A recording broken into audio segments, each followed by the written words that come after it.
நடிகைகள், டைரக்டர், பாலிவுட் இருக்கவங்க, all eyes on Rafah.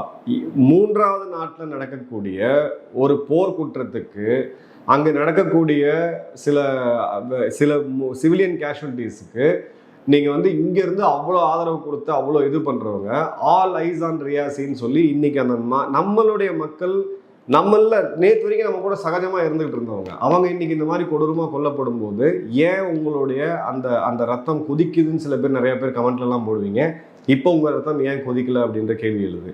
So அரசாங்கம் இனிமே இம்மீடியட்டாக இந்த கிரிக்கெட்டு, இந்த பாலிவுட்டு, ஹாலிவுட், இந்த ட்ராமாலாம் நிறுத்திக்கிட்டு எதிரியை எப்படி டீல் பண்ணணுமோ அப்படி தான் நம்ம டீல் பண்ணணும் முதல்ல.